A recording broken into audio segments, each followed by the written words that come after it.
Welcome to this episode number 8 of Tuesday Night Live with myself, Phaze101, and of course, Emanuele. Hello everyone, by Emanuele, from me.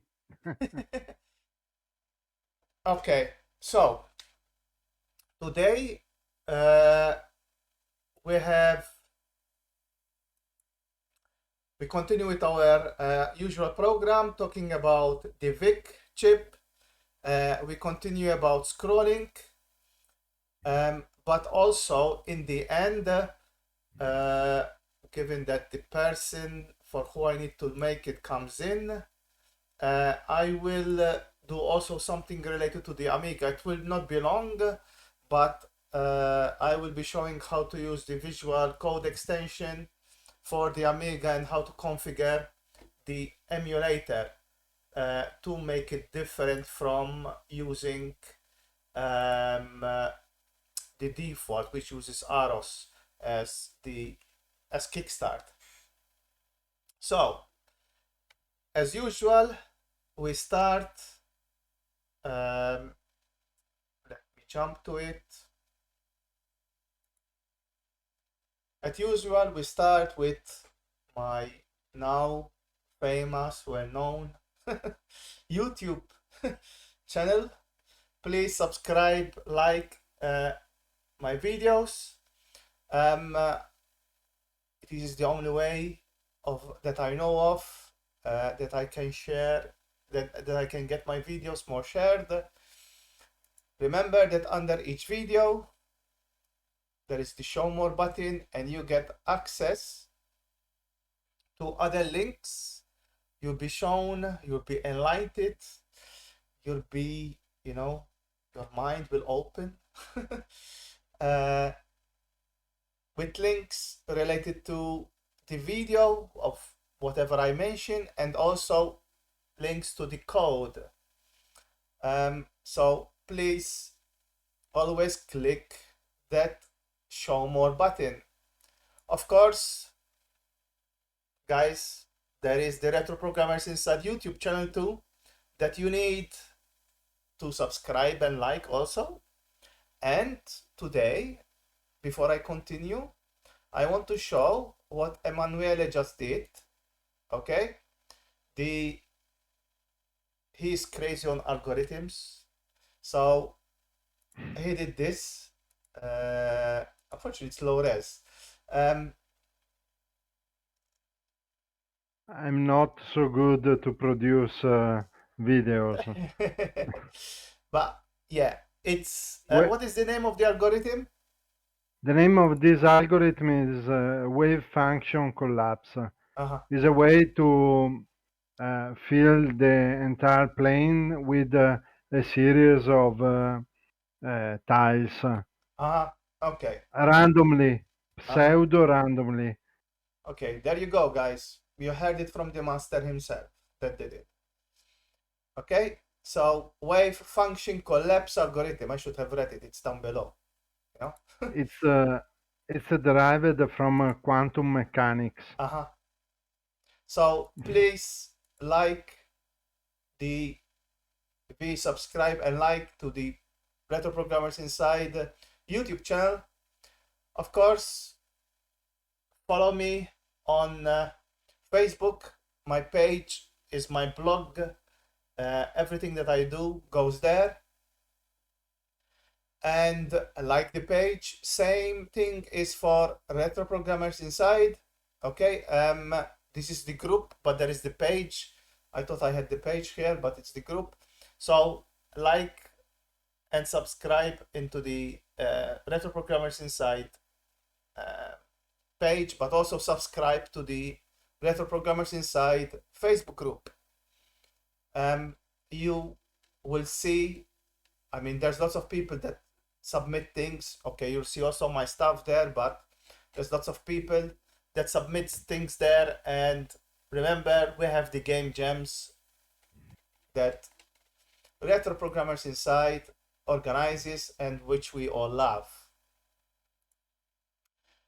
Besides that, I have the Phase101 Facebook group, which you can follow, and then the Commodore Dev Facebook group. Anything related to Commodore goes there. As you know, we have the game jam going on between Phase101 and Data Programmers Inside, basically. It's a game jam. There are 17 days, so if you want to do it in basic, you're still in time. If you want to do it in assembly, it's quite tough, unless you have lots of time, unless you're on holidays. You can read all about it. You can do it for any retro machine, as long as it's an 8-bit, 16-bit machine. Please, I mean, as per rules, don't do it for console, DOS, Windows, Linux, Macs, or any x86 machine. You will be disqualified.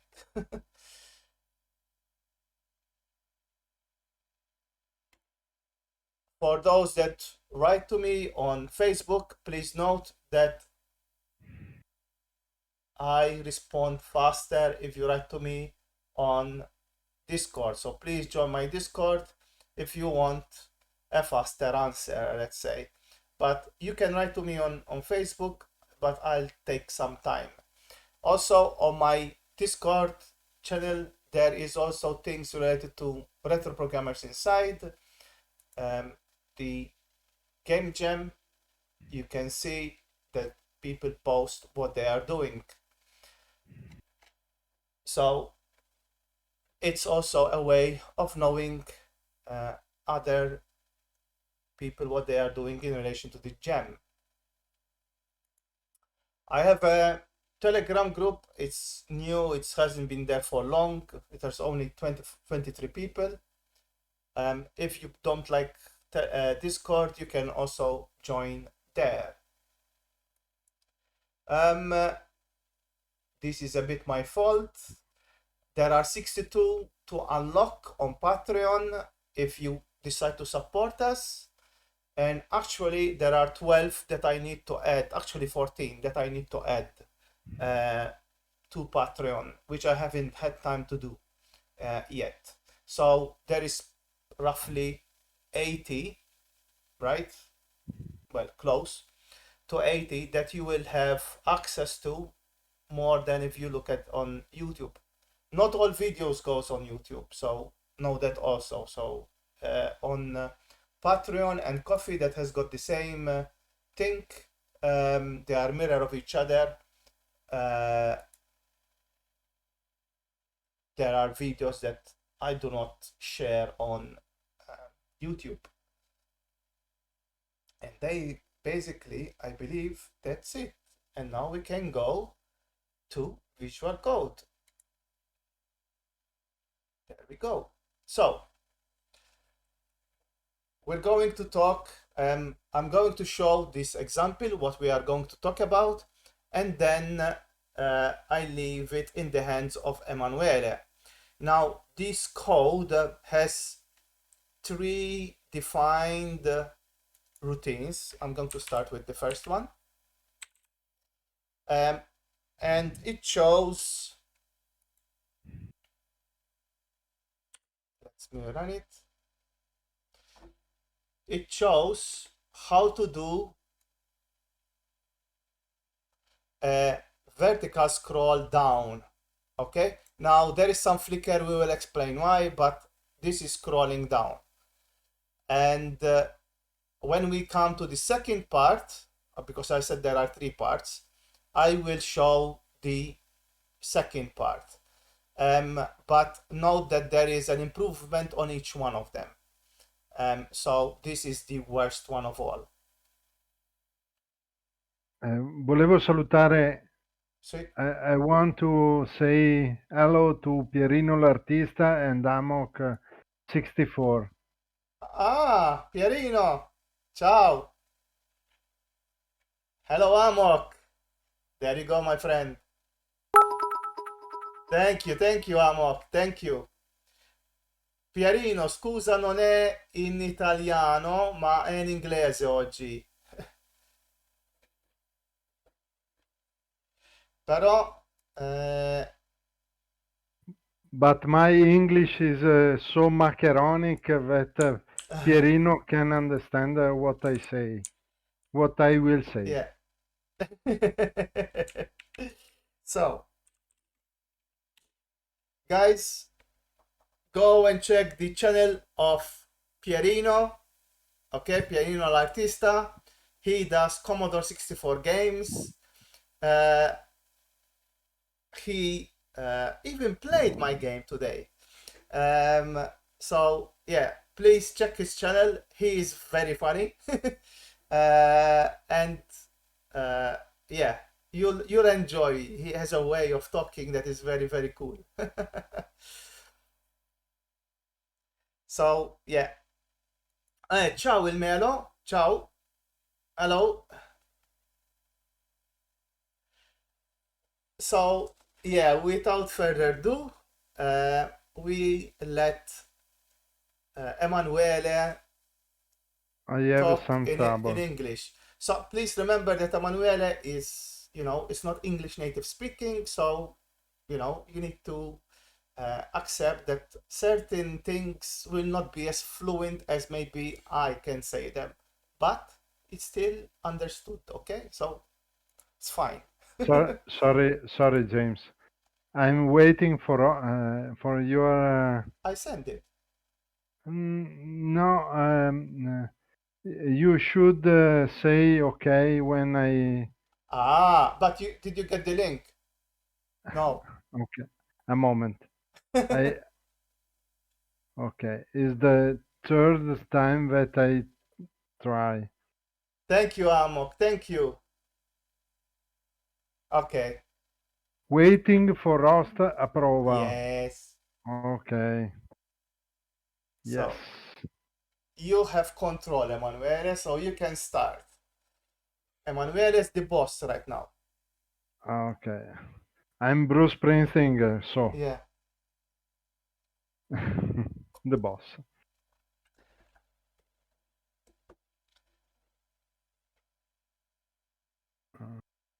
Hello, Andy. Sorry. Andy, the thing of the Amiga, I will do it last thing. I was going to do it in the middle, but because I need to change the config of Visual Studio Code, I cannot really do it. I have to leave it for the last part, but I will show you how to do it. Anyway, we're going to talk about Commodore 64. I hope you like it too. James, you should resend me a link because Yeah, it expired. only It, ex always go down. it expired. Okay, I'll do it again. Yeah, I think so. Yeah, okay. There you go. Okay. For 1 millionth time. Mm-hmm. Okay. There you go. Prova. Yeah, and Joined. yeah, you have control, I think. Yes, you have control. Okay.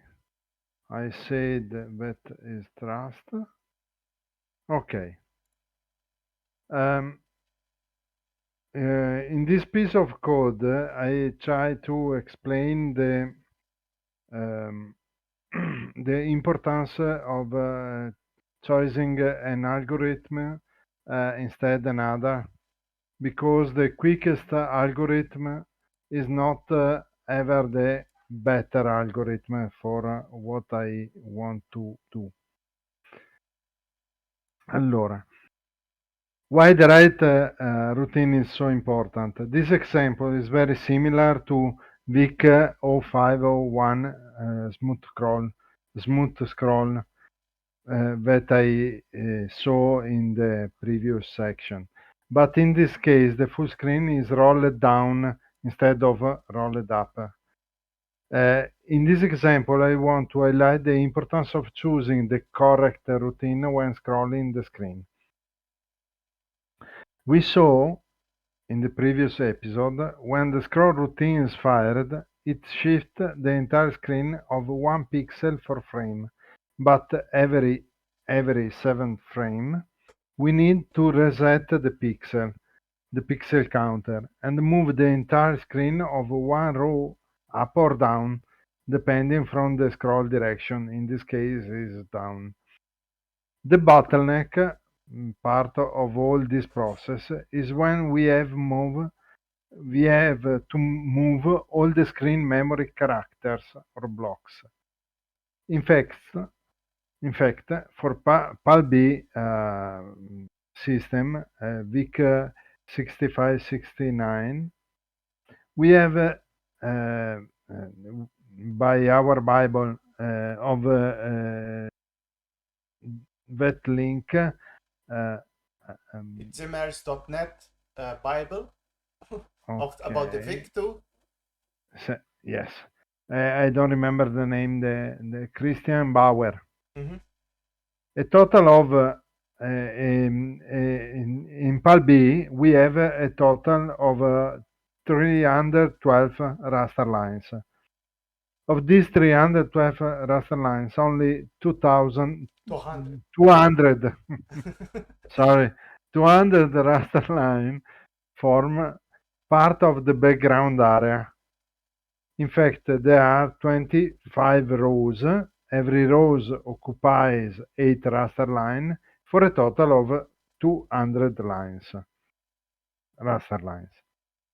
So the amount of raster lines available to us are 3012 minus 312. 200 equal to 112. The V blank timing for us is from start of the bottom border to the last line of the upper border. Furthermore, we have 8 supplementary lines gained by expanding the upper and the lower border for to achieve the scroll. So we have now a total of 112 plus 8 equal to 120 lines. Mm, yeah, perfect. So inside these raster lines, we have to move our memory screen. In these 120 lines, there is no bad lines. We have discussed bad lines in the second episode of this See. Tuesday Night Live.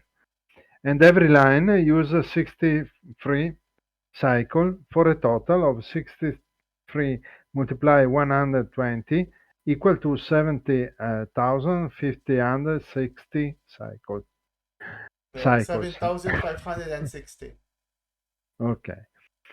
Our routine that will move the entire screen should operate with a number of cycles less or equal to 70,560 cycles, but we can use some tricks to expand this range.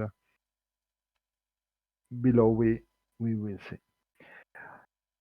We can make some approximation on how many cycles a routine is using. First of all, we have to move 1000 chars. This is the minimum number of bytes that will be moved. In fact, if we made a roll up, like in this case, or roll down, roll down is this case, sorry, effect, saving the first or last line and copying it on the other side, the number of bytes to move will be greater. To move a byte, we must perform a couple of opcodes, LDA, STA, that use a minimum of 4 cycles each one. We can't use LDA, STA on page 0 that use minus of n 4 cycles. Now, if we optimize our routine to the maximum speed possible without caring about memory usage or consumption, we can write a routine with 1000 opcodes of LDA STA for a total of 80,000 cycles. 8,000 cycles. 8,000, sorry, 8,000 cycles. Houston, we have a problem. How can we move the entire screen with no glitches if the speedest routine uses 8,000 cycles and we have used 77,560 cycles? We have to take a little step back. The raster beam starts painting the screen from the top to the bottom of the screen. So we have to update our screen using the same direction. In this way, even if we have to move the last charge line, and even if raster being started to display in the background, we will now have a single glitch. We will not have a single Single glitch glitch. displayed on the screen. So, in this case, we don't have to use the fastest routine, but we must use the routine that is most appropriated. Okay, can you stop there? Okay. Okay. So I'm going to summarize it, okay? Yes. So this example, okay, is similar to what we did in 501, but 501 it was scrolling upwards. This is scrolling downwards, okay? So why there's a difference between them is because of the way the raster beam behaves. When we were scrolling up, okay, the raster beam always starts from top. So scrolling up, okay, because we were waiting somewhere down here, it doesn't catch, okay, it doesn't catch where we are scrolling. But when we are scrolling down, it does catch. I mean, Emmanuel is going to explain this in more detail, so I'm just highlighting it. So to scroll the screen, we have 7 pixels, okay, 8 pixels in total, because of the way the border shrinks, okay, or collapse. Now, one screen, okay, one frame has got 312 has got 312 raster lines. Of these 312, 200, okay, are used for what we see on the screen, and this has got, of course, the bed lines. The remaining do not have bed lines because are just the borders, and these we have 112 plus the 8 that we add to the borders. You know, when we collapse them, we get 120. Now, if each raster line is 63 cycles, okay, and we have 120, okay, raster lines that we can utilize for our routine, that means we have 7,560. But if we take you know, a screen has got 1,000 characters on it, so if we take we exaggerate now, if we take LDA and STA and we do it 1,000 times, and remember LDA and STA takes 4 cycles, so 4 cycles times 2, because LDA and STA, so that is 8. 8 times 1,000 is 8,000 cycles.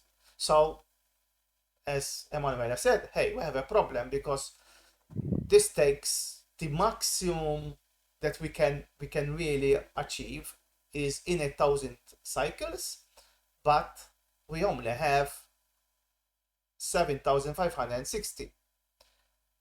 Well, there is a way of achieving this by following or drawing the screen where the raster beam is, okay, or following it in the same direction. Let's put it this way. I think that's the right word. So Emanuele now is going to explain how to achieve this, but we're going to see examples. Okay, already said that there are three, and we saw the first one, and he's going to explain the first one where the code is not good. Okay, and you will see a lot of flicker. Maybe it is good if you do if you had to scroll a small part of the screen, let's say, but it's not good for scrolling the whole screen. It doesn't work. So, Emanuele, Can can you show the first example? again, yes. No, before I don't see the first example. You I didn't don't see it. show. You didn't see it. Okay, hold on.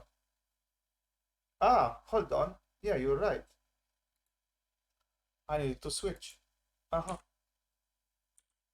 Sorry, I thought you saw it. Um,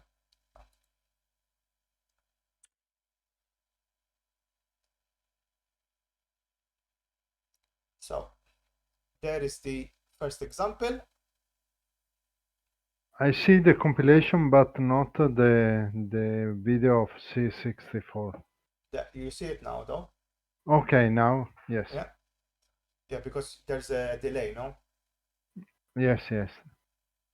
So this is the scroll, and you can see.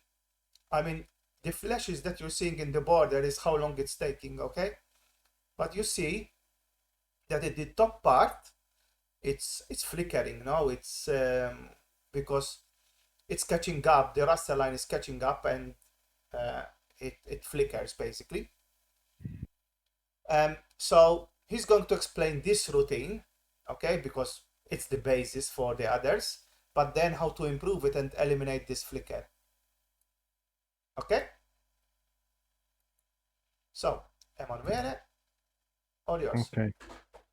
Uh, I think that we can explain directly the routine. Um, How do you say? I think because we haven't done, can you explain briefly? Because to be fair, okay, let me say one thing. Let me do it instead of going through it all of it. So basically, okay, we have already seen this code, okay, the fill screen, the initialize IRQ, and the infinite loop, okay. But there is a part that you still need to explain. This part, Emanuele, you still need to explain it, where you use the define directive. Um, However, uh, the so here we have the, where is it? This is our main loop. Okay, sorry. Uh, did I just do something here? Yeah. This is our main loop. Okay. So we have initialize IRQ and fill screen. Fill screen, we already saw it. It's just putting random characters on the screen. We already explained this. Initialize IRQ is where we are killing the OS, if you want to call it like this. That's how I like to say it. By removing the basic ROM and the kernel. We explained this very many times now. We set the interrupt vector to our routine, and then set the interrupt to happen at a certain position. In our case, I believe it is raster line 246. Okay, that's all it's doing. We have, I mean, this routine didn't change. Okay, we have said it many times now in lots of our code. Here we have our IRQ routine, and this is where he needs to explain, because he has used the if and then diff. Okay, but there's lots of code that is common from the previous example. And of course, then we have our three routines. This is the one that is, let's say, slow. Then there is a faster one and a one that works. Okay, so I'm just going to hand over to Emanuele. Emanuele, just explain this part where you The use the divide. preprocessor directives. Yes, just explain this part. I think you need to explain also the constants of the buffers, Yes. but say that we need to use them later on. And this we don't need. And then explain the first route, the IRQ and the first routine. Okay. Okay? Okay. At the beginning in this session, we have some preprocessor command that we can use to see the various behaviors of some overrolling routines. The preprocessor commands are commands that will be used by KeyCass assembler to decide what to assembler for us. In this way, we can say to it to use some piece of code instead of another by simply defining some symbols and using the if preprocessor the pound if preprocessor command. See below on ERQ service routine. Um, Here we have a first preprocessor symbol that I used to trace the raster line. We can eliminate this for the next example. Here we have other three symbols. Each symbols identify a type of scroll routine. The first one is I call it naive scroll because have no optimization at all. In fact, this one have many glitches, produce many glitches. The second one is called the quicker scroll. This one I learned this one from James. This quicker routine is the quicker one, but there are some glitches again. And the smart scroll is the right routine without that have no glitches, but use more cycle in comparing with the others one. So we can choose a routine instead of another, simply ramming one line and unramming another line. Okay. Now okay.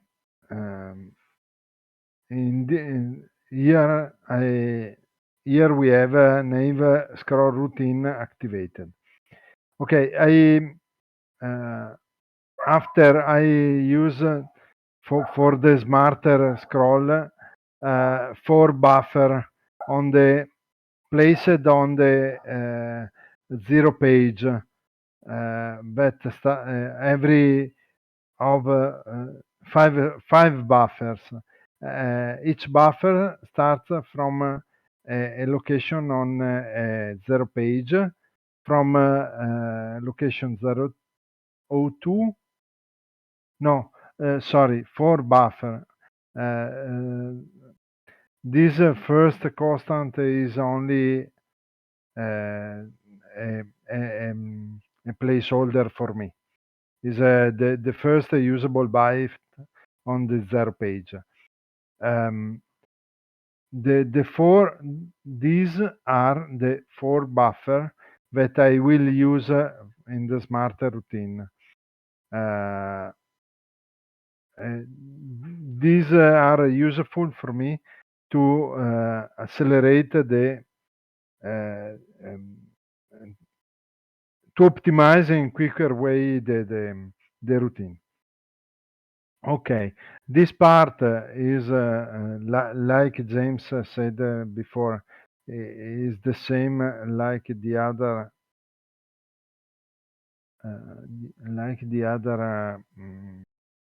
episodes. Um, o- Right. Thank you, Amok. Thank you. So basically, um, I'm repeating this part, and then Emanuele is going to continue, because we are not going to to do the code from top to bottom, um, uh, because we already explained big part of it. Um, Emanuele, I need to take control though, because as no, no, it's sorry, okay, it's James. okay. I touched. I forgot. It's me that I have forgotten to take control. Um, so basically, he is going to use the assembler directive. Okay, define. He's defining a value for the assembler, and then when that value is set, let's say, then it will be the assembler will know that it needs to assemble the code between the defined and not end. If defined, assemble this code till the end, till you find if end. Okay, you will see it at a later stage. But that's what it does. It is not, and I specify this, not a 6502 instruction, but an assembler directive. Okay, then there are these constants. Okay, of these, the first one is used as a variable for Emanuele. Okay, and these are used as buffers. He has 4 buffers, which we will come to them back in the last example. Till the last example, we will not use any of these. Okay, but just to be aware.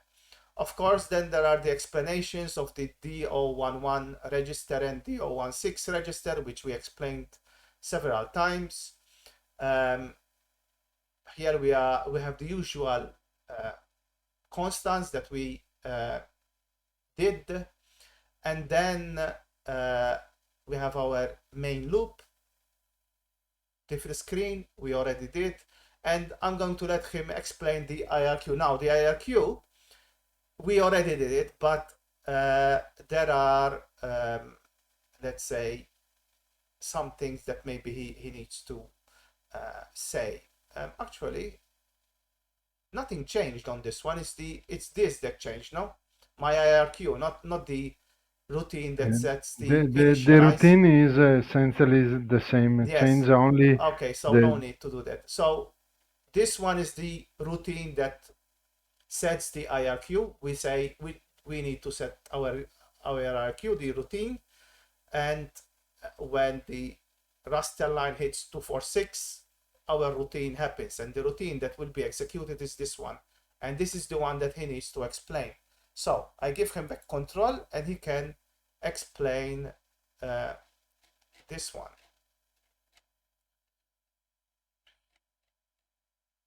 There you go. okay. Okay, this one, my RQ. Mm-hmm. My RQ, yes. Starting from here. Okay, Yes. perfect. Okay, the my RQ is the interrupt service routine that I used to make the scroll down. Like the in the other in the other episode, I saved the register on the registers on the stack with this extraction.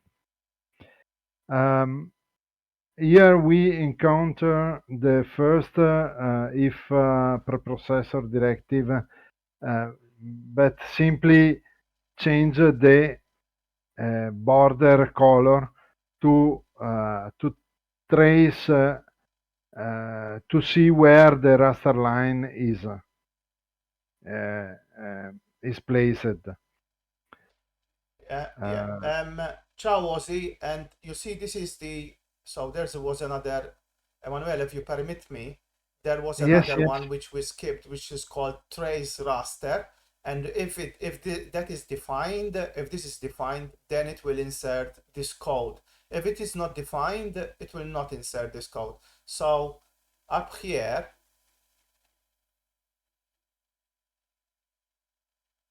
you see, if you have this defined, then it will add that code.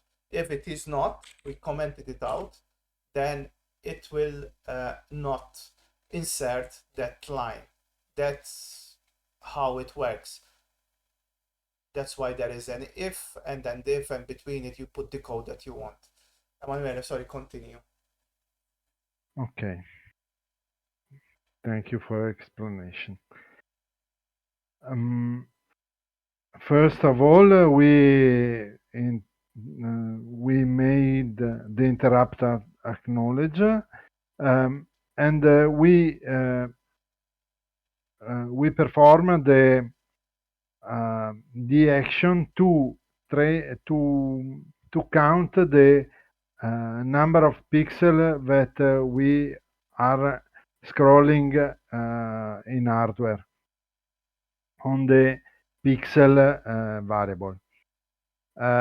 If this pixel variable is 0, uh, in this case, the pixel variable start from 7 to 0 because we are performing scrolling down.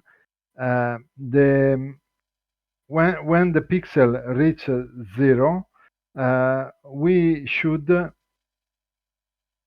when we reach the minimum hardware scroll value, and we have to scroll the entire line and reset PSG, the pixel counter. So in that case, we go to reset scroll. Else, we have to scroll one single pixel down and exit from the ERQ service routine. The interesting part for me for this example is when we have to reset the scroll. In fact, we starting setting the pixel variable to 8. That is the maximum to say we are at the beginning of hardware scrolling. And now we reset the register DO11 that the Y scroll on DO11 register to have the reset of scroll physically. And here we have the selection of the routine, naive, quick, or smart. These routines move all row on the screen by one position up, taking the first screen row, moving it on the last screen row. All these routine perform the same action, but with different result. Okay, first of all, we will go to analyze the naive scroll. Okay, the naive scroll. This routine is very naive.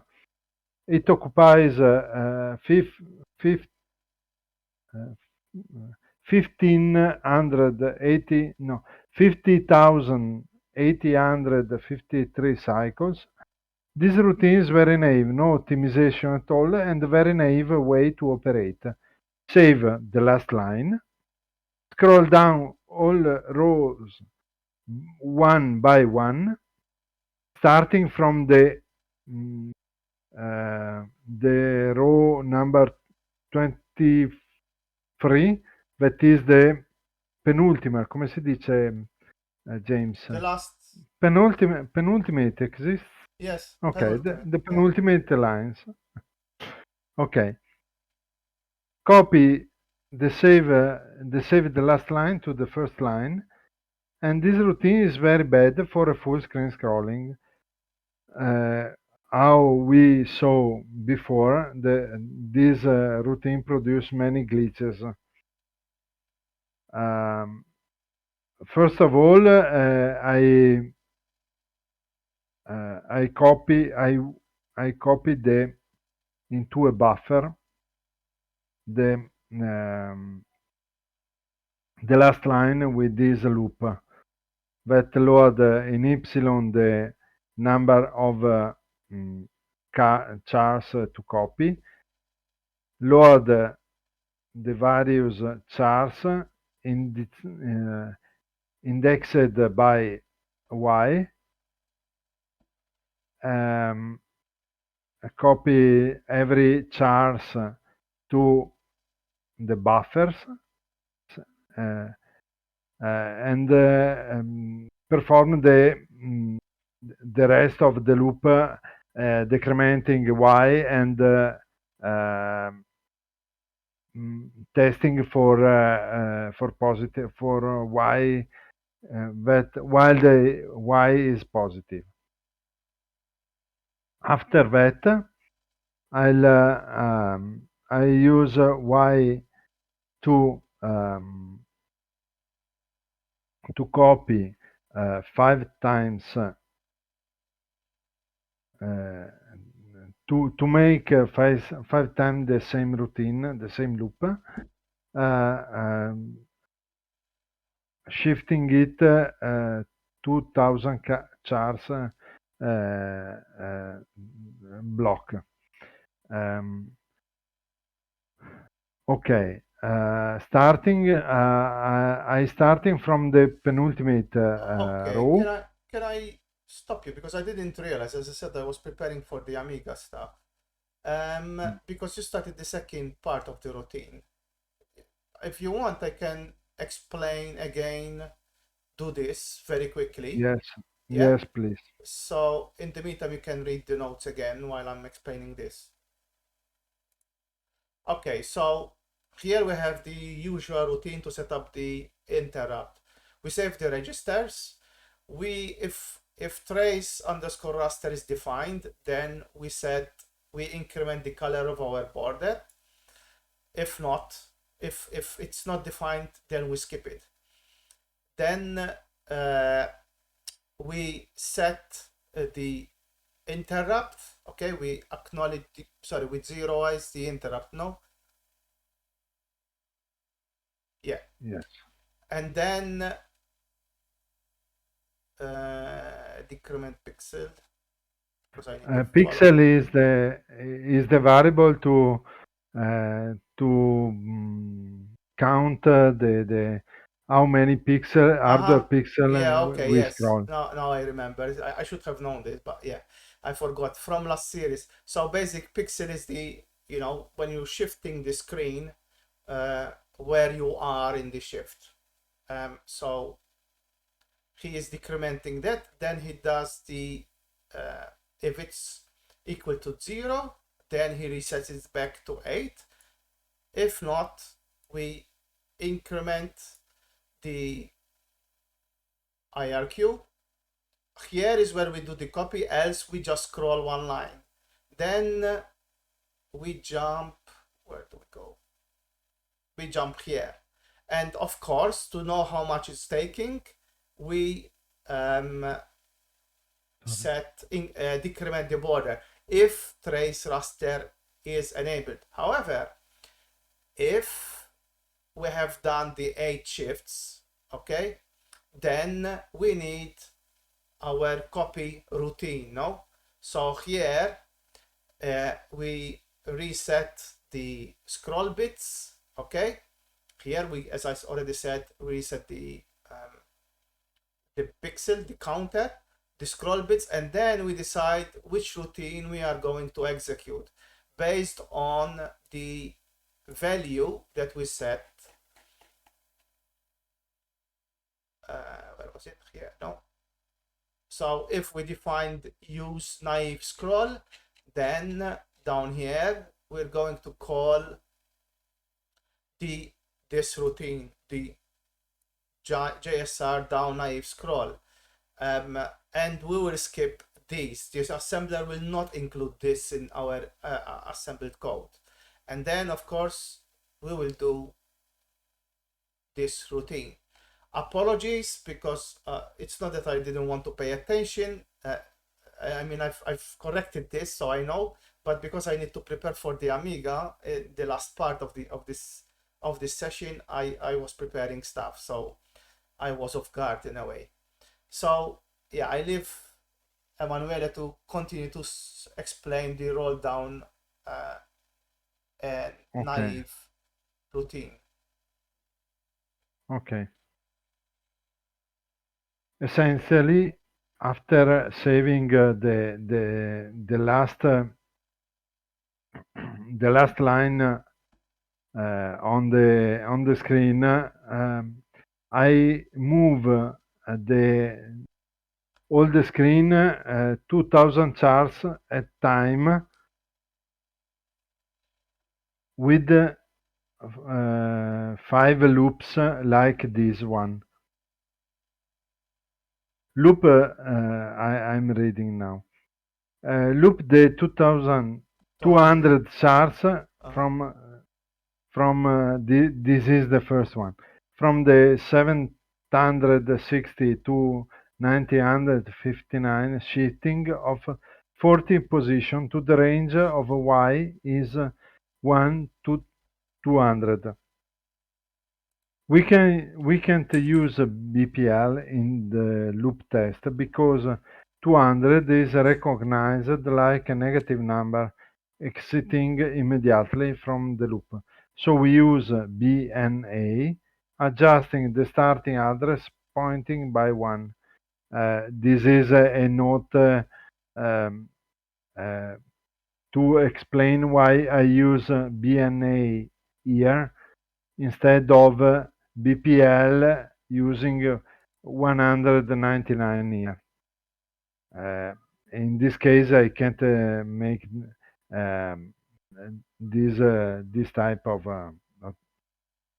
loop. So I use the BNA. Simply, I load the char. I load the char from a block, and I store the char 40 chars after. In this way, the penultimate line will be copied to the last line. So the 24 fourth lines will be copied in the 25 lines, and so on. After this block of 5 lines,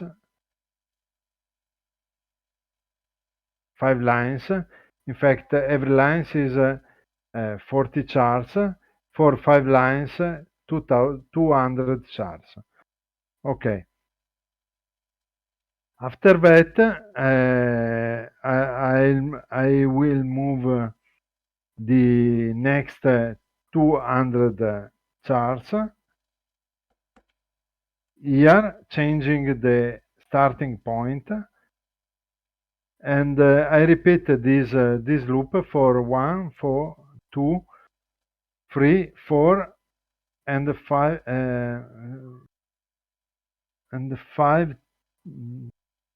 5 times. The last part, in the last loop, in the fifth loop, I move only 160 charts because it's a useless move the last the last line in this case, because I should copy the buffer that I saved before. In fact, after this loop that copy that move only 160 chars, I copy the buffer that contains the last line to the first line. In this way, that is linear from bottom to top. In this way, I use a way on the contrary of scan lines updating. No, mi sto perdendo. In Okay. questa How can maniera I help? faccio il contrario di come fanno le scan lines a fare l'update dello Okay. schermo. In this manner, he is updating the screen against the raster line, the way the raster line updates the screen. And because of that, it creates, of course, the flicker. Glitches. Because the raster, okay, is coming from top and is going down, no? And he's starting from the bottom, okay, and going up.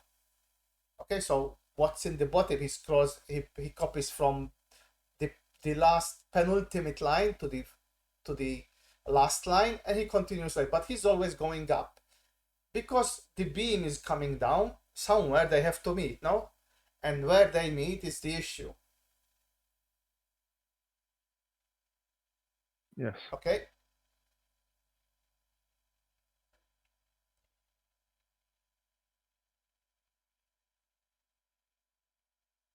So Can we explain the next one routine?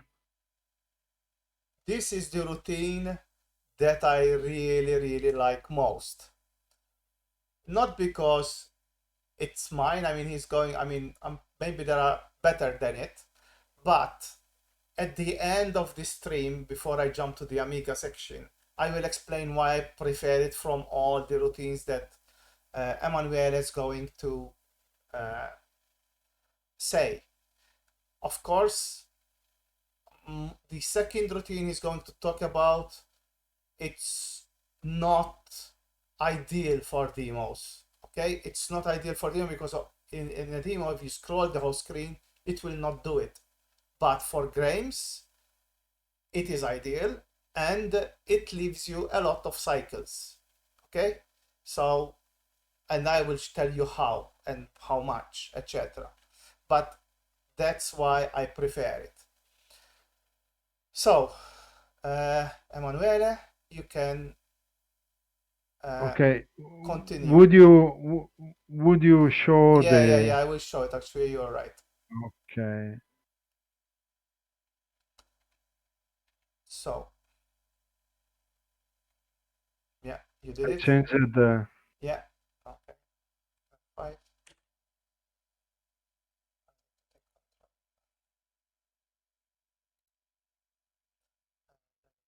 Put the time screen to yes and assemble. Okay, so this routine is nearly perfect, but it's not. Notice this corner, the left hand upper left hand corner, and as I said, the raster beam starts from top. This routine starts from the bottom, and it will meet. God. It's very fast. It's very fast, but still it meets. Still is it not meets. enough fast. Yes, not enough fast. Just by little, okay? But, and that's why it's in a way good at the same time. Anyway, so I leave it up to Emanuele to explain My, Okay. I'll go to the yeah. your super duper routine. Okay. Notice how many cycles it takes. That's the first Okay. clue. This routine takes only 9,000. 90,624 cycles. That is very good. Very, very good. This routine is very quick. It does all rows and loops on columns only, and it has a good optimization for speed. It operates from right to left, and even if a very quick routine, there are glitches. In this case, because here I want to move all screen. Um, this routine operates with the columns. It it works with the columns from down to up, like the other, but in another way. It takes it works from the first columns to the last column. Um, it takes the first char of every columns and save it to the to Zero. uh, to a zero page byte. That is more quicker. In this case, we take the last characters of the columns. Uh, mm, Sorry, the columns of the last row, the character on the last row of the current columns that is pointed by y in y register. Sorry. Okay, and follows a plethora of plethora is in English too, if I Yeah. remember Lot well. no? Yeah. Yeah. It's a lot A of plethora routine. of LDA STA that make that move the um, a char to the following line in the same way like before, but for columns. So this routine um, um, execute 40 times this plethora of LDA STA, and at the end it copy the last characters saved in a pseudo buffer to um, the first character of the same column. In this way, we have a faster routine to use. At the end, there is this this ugly jump. James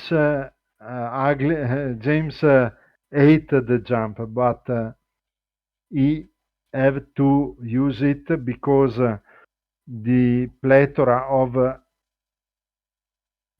LDA and STA is too long to make a relative jump with a BNA.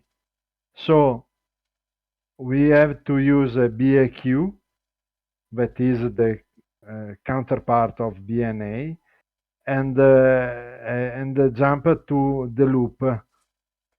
Yeah. exit with BRQ and the looping with Yeah, the jump. yeah. If you had B branch or not equal, because there's so many of them, it's not enough. You know, it's so uh, you cannot loop back, but you can only loop down, jump down, because up to go to the top is more than 128 bytes. So unfortunately, you have to use the jump, which I really hate, the jump. Um, anyway, um, now can I explain it? Can I explain it again, Emanuele? Yes, yes, yes. Yeah. You should. So basically, what this routine does is each one of these is a line. Okay, is a line that is copied to the line below it. Okay, so 20 goes to line 21. Okay, and it continues like that. And I start from the bottom line, line 25. I store it in the 0 page, and then I continue to do this. And I do this in columns. So each one of these is a line, it's a row on the screen, and the Y is the column. Okay, and all I do is increment the Y. So we have 40 in the X, so my loop is 40 loops 40 times basically, and that is it. And the rest is the copy of the screen line by line. Okay, I'm using a lot more memory, well, a lot more, yeah, a lot more memory in a way, because these take more memory, but the routine is faster. Now, just food for thought here, okay? Instead of 40, I could use 20, okay? And instead of these lines, I could double them, and I can do, you know, split the columns in two, and I can do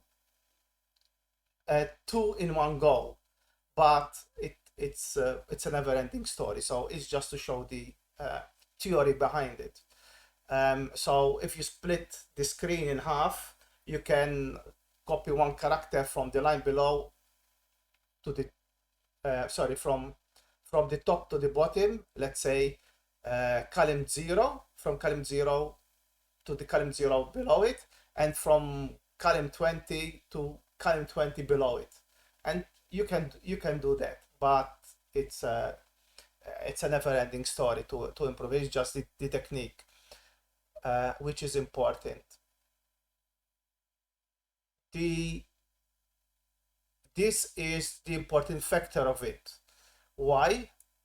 Because okay, it doesn't do a full screen. It can't do a full screen. You always see some glitch. Okay, even if I do it with the double, it will improve, but it will still, you will still see some glitch. But if you're not scrolling a full screen, that is game screens, okay, Yes, then this routine is perfect, is the best because one. the last one, okay, does a very smooth scroll, but look how many cycles it takes. 17,000 cycles, 17.5. So, and this leaves me a lot of cycles for the game. Okay, so that's the difference between this one and the next one. This is better for games. Also note, I think it is about 19.5, 19,000.5. Let me calculate it. Yes, it's 19.6, 19,656 cycles in a frame. That's how much they are. So this one uses them basically because there's 19,600, and this one leaves me 10k of cycles for my game. That's quite a big difference, and that's why I like this one. It depends. It depends what I mean. It's not good for demos, but for gaming, it's fine, and that's why I love this one. As I said. Okay, you can explain the third one, Emanuele. Okay. The third one, routine. I'm proud of this routine. Yeah, Even yeah, you if have to. Yeah, you have to. even if doubling this number of cycles. Joking apart, this routine is very voracious. Si può dire voracious? Per dire vorace? Mm, no, I do not Non lo know what so. English word I can use for it. Is, mangia molti cicli. Yeah, it takes a lot of cycles, but It it it it takes eats it eats, but it does it very nice. uh, it takes a huge number of cycles. Yeah, it's So greedy. It's greedy. Yes, it's greedy. so Yes, as Ozzy Ozzy said. you can't make other things. In this case, the only things I would to make is the scrolling. So is perfect for this one, for this goal. Can you see the effect, please? Yes, I can run it actually. Yes. So and do this. So if we run this, thank you, Howard. If we run this, uh, Voracus exists. so Ravenous. Never heard. this is the Insatiable. Bello. Insatiable. this is the routine of Emanuele. As you can see, it's perfect smooth scrolling Ah. downwards. Yeah, uh, he kisses it. Can you imagine? Like mafia. so so yeah, it's the system works. Can you activate the trace of the raster beam Yeah, so to see where the raster beam end? well, because you're going opposite, it's not going to be. You see, you only have this block free. That's all. So you have like, I don't know, 4 lines, 4 character lines, probably Yes. something like that.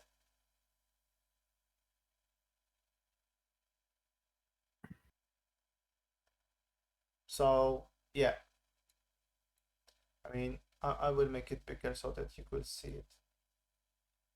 Maybe better. Okay, that should make it maybe more visible. I think there are 4 characters.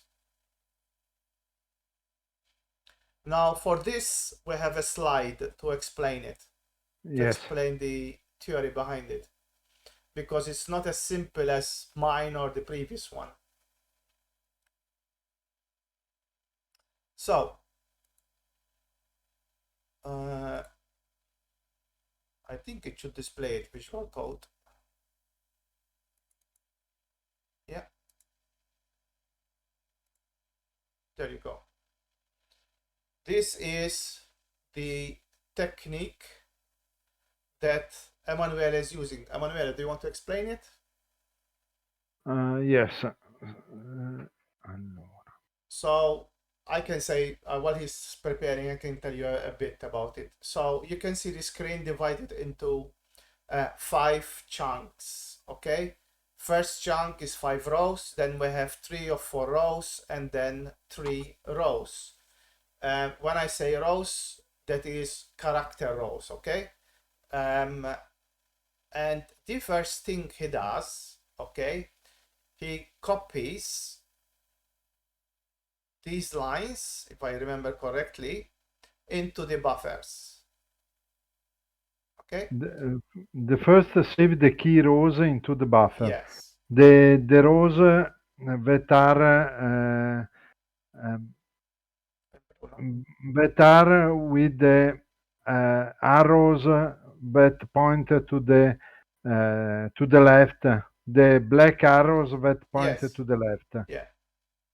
So you can see these are copied into the buffer. Okay? Yes. Then he scrolls that block and then restores the lines. But he scrolls that block and then the other block and then the other block, then this block, and you know, so basically the raster line is not caught because we are following the raster line. He starts from top, not from bottom. Right, Emanuele? Yes. Yeah. So he Go on. starts from here, not from here as I start, or the previous one.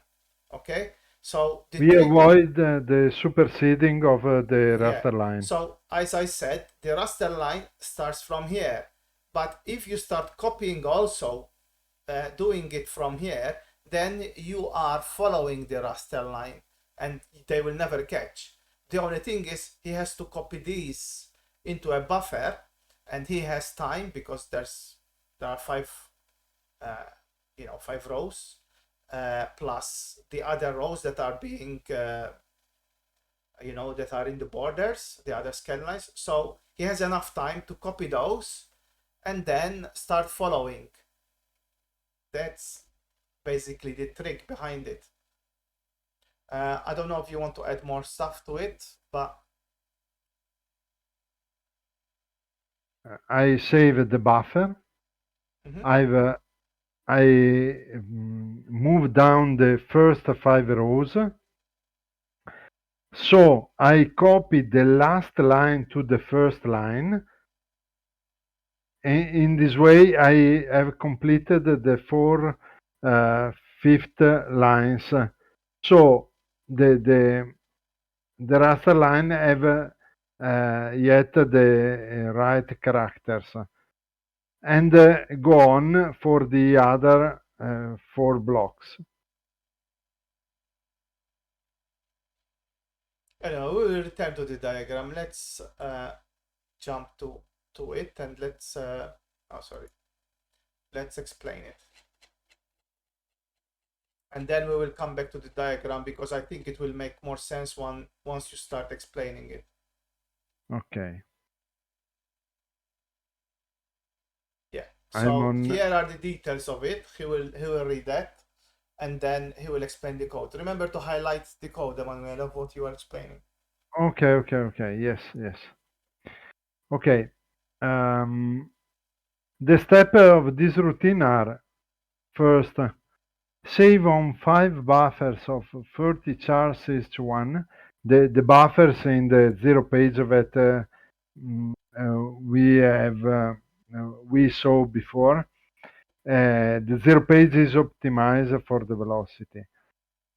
The following rows will be copied: the row number 5, the row number 10, the row number 15, and the row number 20.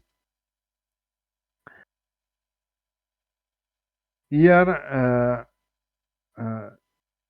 we have the various start buffer address ZB, ZPB0, 1, 2, and 3. After that, scroll down the first 5 rows. Rows 0 from 0 to 4 of 1 rows. Copy the rows 24 into rows 0. In this way, we gain a bunch of cycles to scroll the rest of screen. Scroll down the rows from 6 to 9, 4 rows in total, and copy the content of the first buffer into the row 6. We repeat the point 4 and 5 for the rows from 11 to 14, and for the rows from 16 to 19. And with the other buffer ZPB1 and ZPB2. The last part is of only 3 rows from 21 rows 21 to rows 23, and the buffer ZPB3 into the rows 21. In this way, we avoid the superseding of the raster line. So in the code, the code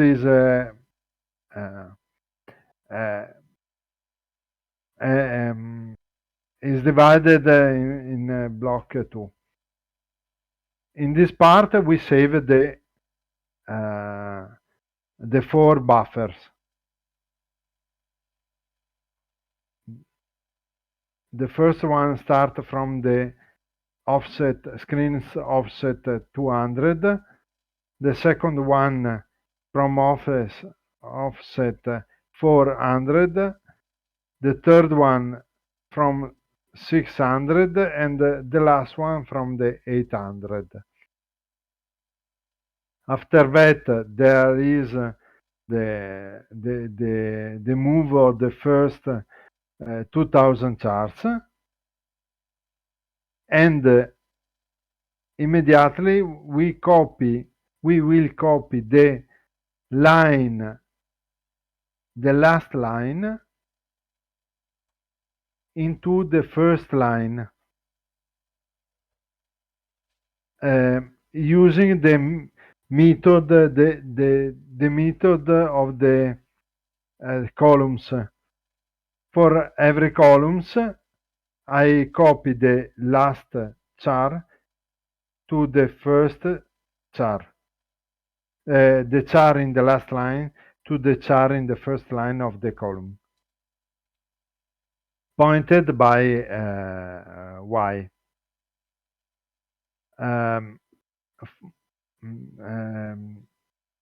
After that, I continue to move the other blocks in the same way.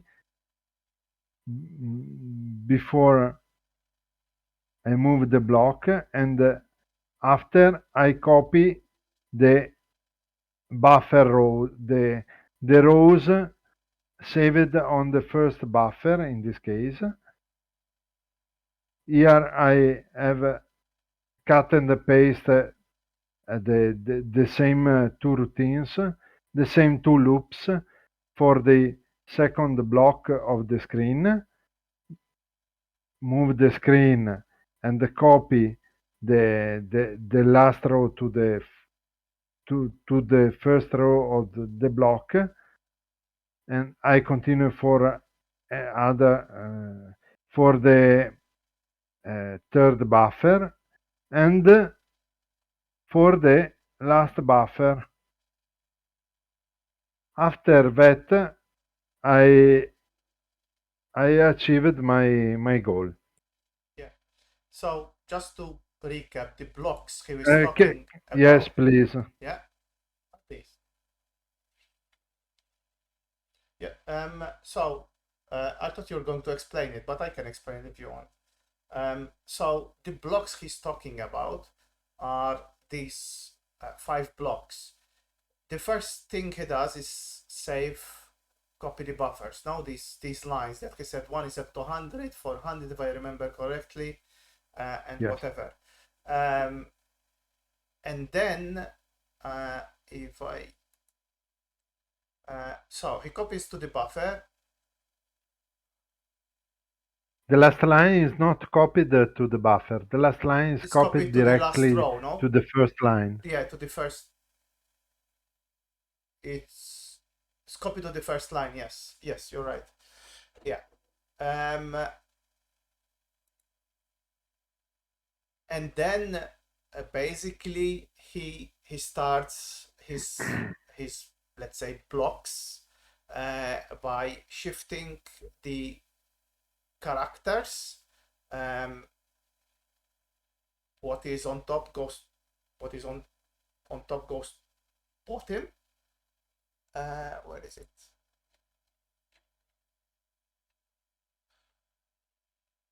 So this is the copy. Now he has the part that moves the next 200 lines. Oh, it's 200 no, yeah. Yes, 200. Yeah, so he copies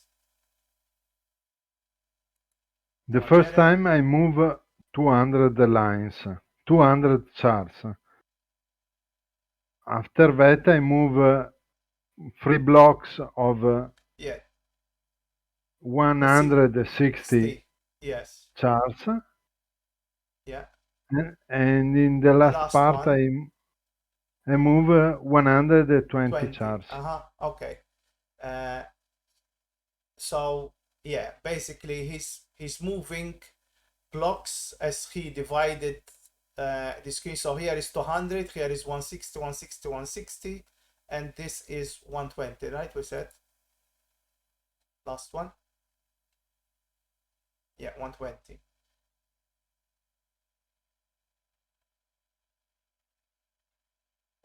I'm reading the what Amok sent. So if I get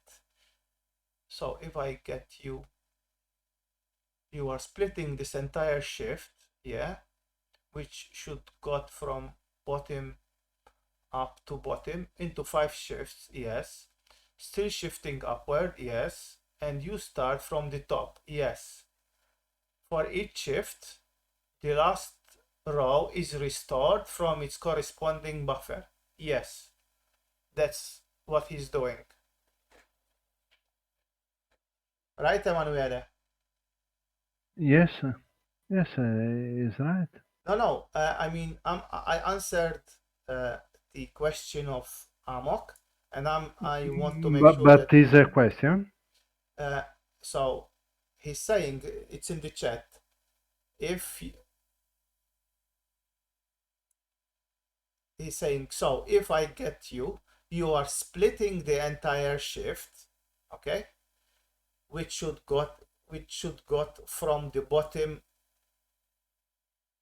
up to the top, okay, into 5 shifts. That's what we are doing. We are splitting it into 5 shifts, Yes, still shifting upward, yes, and you start from the top. That's the trick. This part, we start from the top. That's the trick of it. For each shift, the last row is restored from the corresponding buffer. So yes, that's what you are doing. You first start the buffers, then you copy starting from top, okay, shifting it, then you restore uh, the buffer basically, and you continue.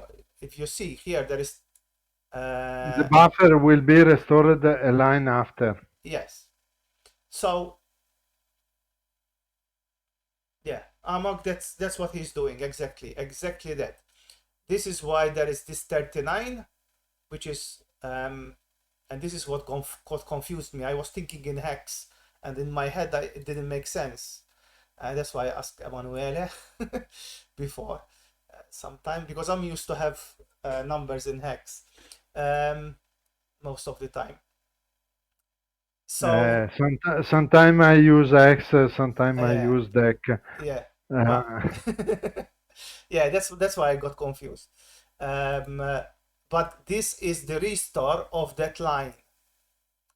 Here is the shifting or copying, and here yes, is the restore. the first fifth line. Yeah, and then it does the same thing. I mean, okay, he divided into 100, 160, etc. But as code, it is the same thing. It is same Yes, loop with different numbers, are basically. two Yeah, loops with for different each numbers. for each block. Yeah, that's the reasoning behind it.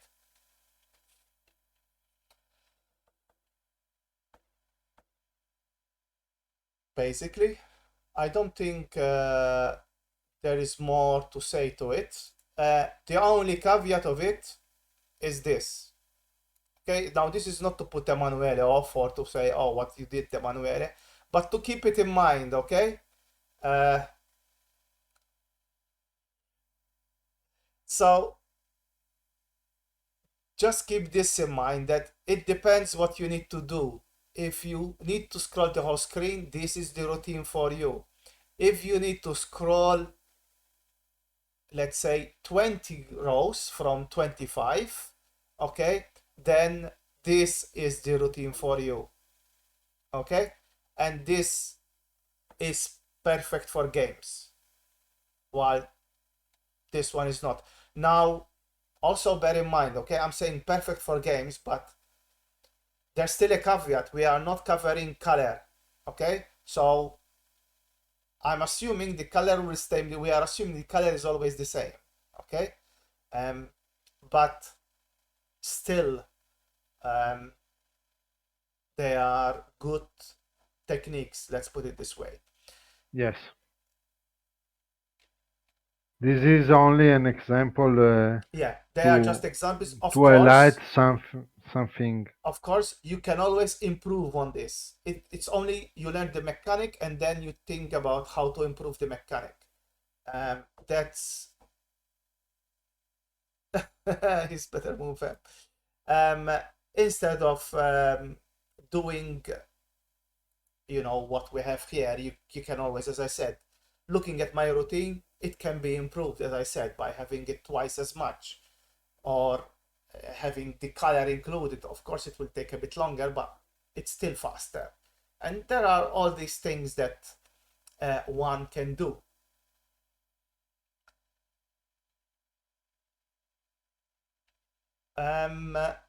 Okay, so we have been 1 hour 45 minutes, so we have some time for the Amiga. We were supposed to do in next time, we will do this one. I will show you what we will do. Now, what you're going to see looks simple in a way, okay? But there is theory behind it that you need to understand, because this is actually this is 602. Sorry, I should have not shown this, but I should have shown 601.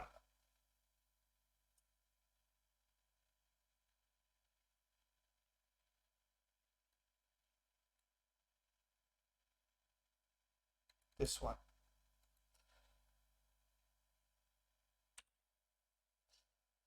So this is what we will do in the next episode.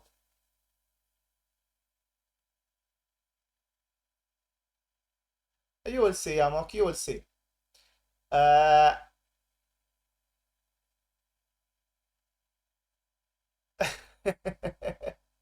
Ask Emanuele.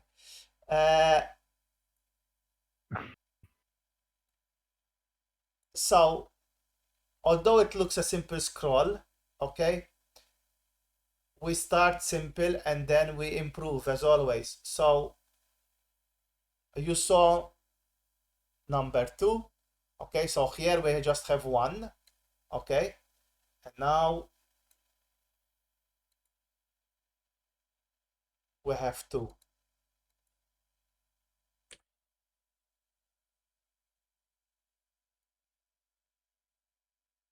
Okay, so, and notice they are stable, one under the other. So this is how we build stuff. Okay, we are still doing scroll and there's much more to talk about scrolling, but yeah, this is what we will cover in the next episode of this series. Now we pass to the section related to the Amiga. I mean, normally I don't do Amiga on a Tuesday, but I've been asked by, I hope he's still here, by Andy. Yes, he's here. basically, you know that there is the Visual Studio Visual Code extension for the Amiga, okay? And let's close this, close folder. And basically, the extension comes with AROS Kickstart, but I was asked how to change this, okay, from the default of what it provides. So let me disable the Kick Assembler extension and enable the Amiga one.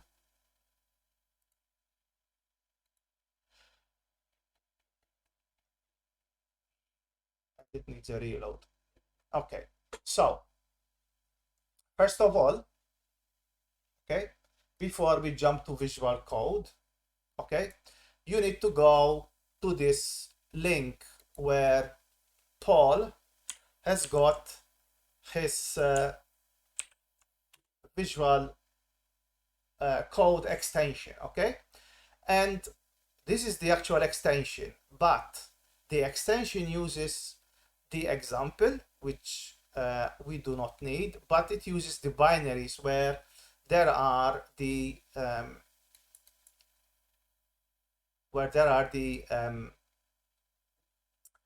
WinUAE, etc. Okay, so all you need to do, okay, is I'm going to put the link.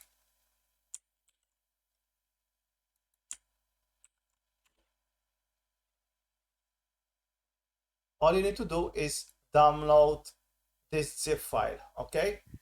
Just download it. Unzip it in a directory that you like, okay? Nothing else. Then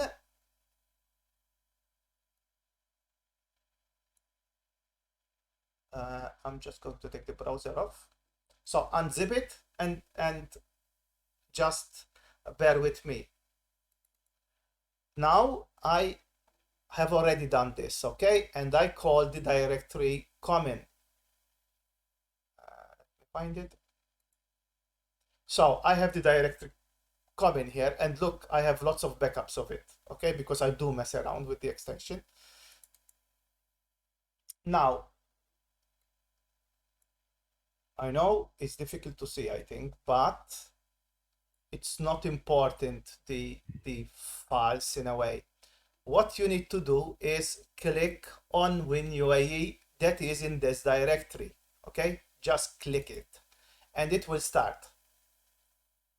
And it will start with the default. Ignore mine, it started with, because I already did it, it starts with Kickstart 1.3. However, press F12,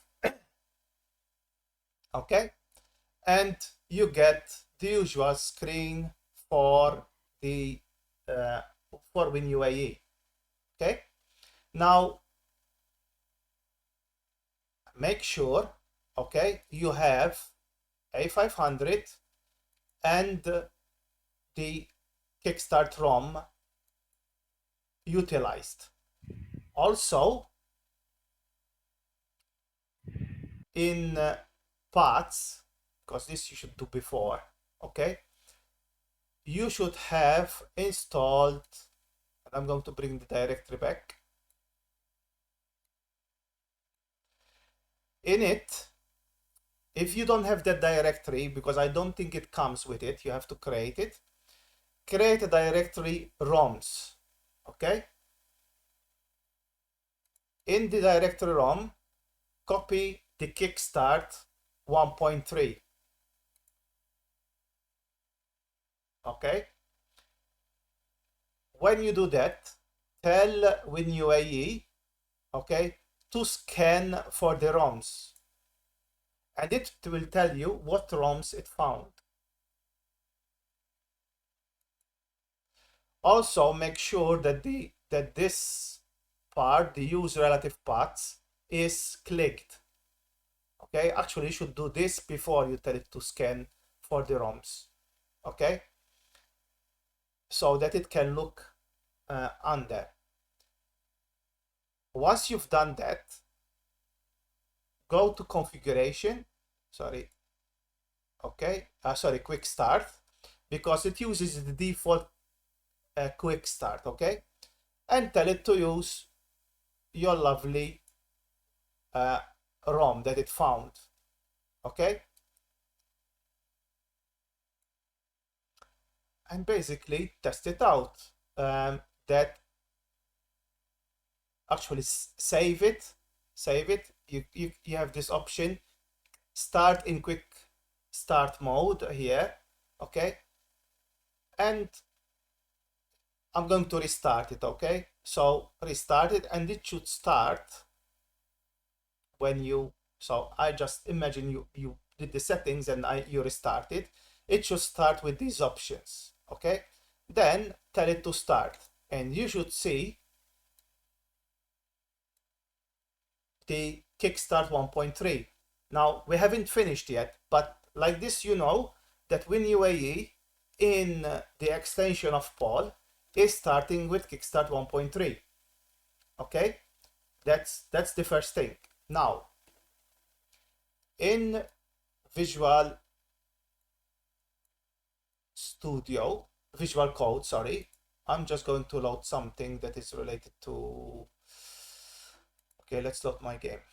Okay, so I have my game here, but what we are interested is in the extension. So we find the extension, we go to settings, so extension settings,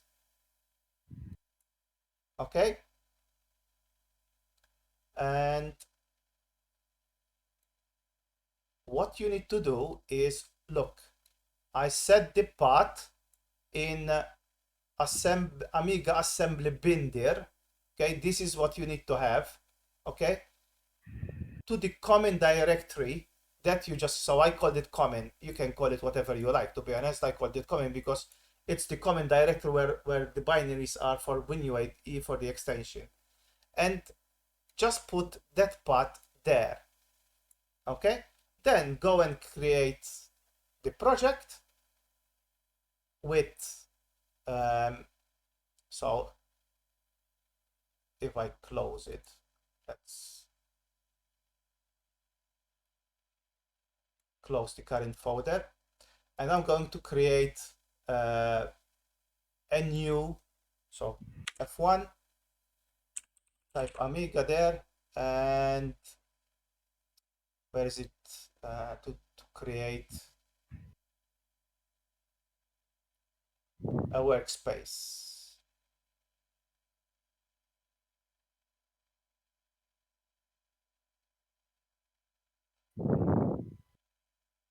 So that you create a project.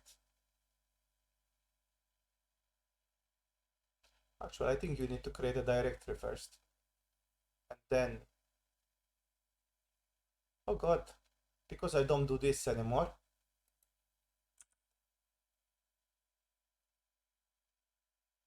How do you tell it to create the example file?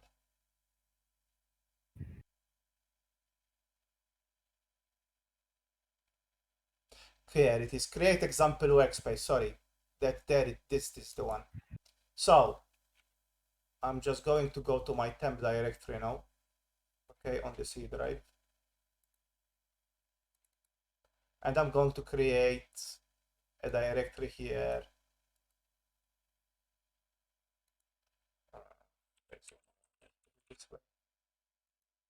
Select that one, select this folder. Now it's telling us the program name.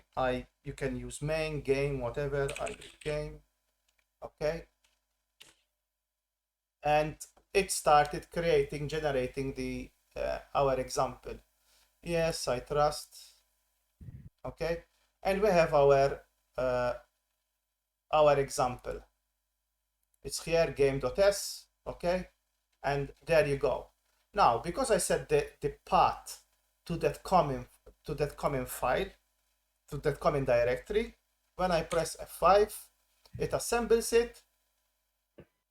Of course, by default, it always starts FSUAE, okay? So you go and select WinUAE, okay? WinUAE run.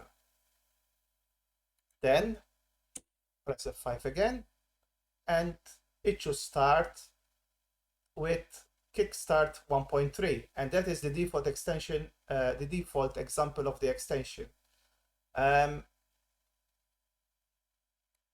That's mainly it.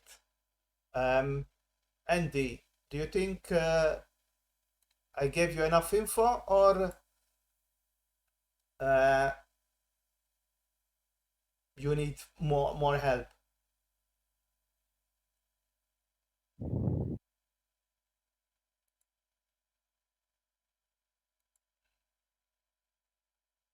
Is it enough? Was there something that is not clear?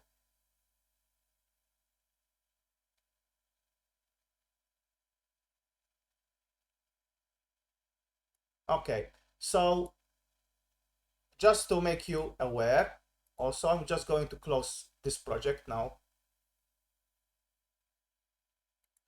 And I'm going to open again my project. Not this one, sorry.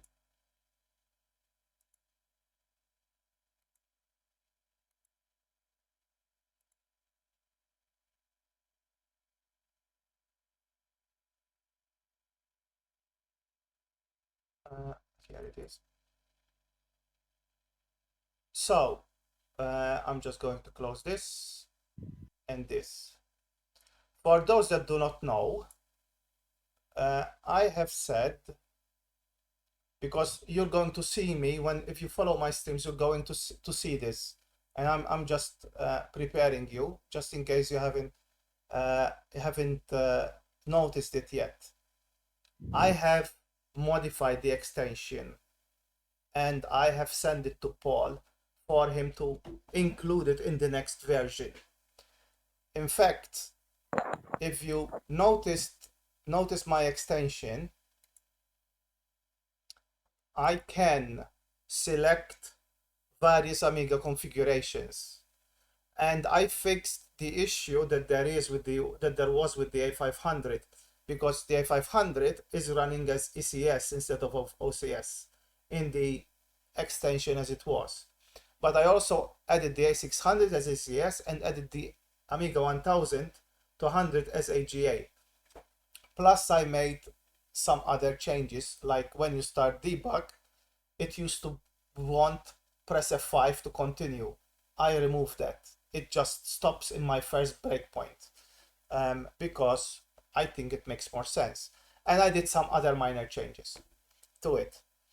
But the configurations of the Amiga is what I added. Of course, I left the FSUAE ones, but I added the configuration so that if somebody is seeing my stream and sees these, you know from where they are coming. You will see if you go to, let me find it, under discussions. So again, on Paul's configuration, Paul's in the visual code assembly, okay, of the extension, there is the discussion for what I said, basically, that I sent him my configs and my settings. He wrote some notes where I corrected some of them because they were not accurate. And anyway, it's continuing like this till eventually you're going to get that into the extension. The reason being, I was really it was really bugging me that an A500 was not configured with OCS, but it was configured with ECS, and that can give false results when you're trying to run code for the Amiga 500. I'm not saying 500 plus, because 500 plus is ECS, but 500 is OCS only. So yeah, that's, I think, it for tonight, guys. And with that, Andy, again, you can always write to me on Discord if you still have issues. It should oh, there is okay, let me check something. Yeah, so guys, thank you very much for following. Thank you very much, and see you on Friday for more Amiga coding. Thank you very much. Bye bye. Bye bye. Thank you very much.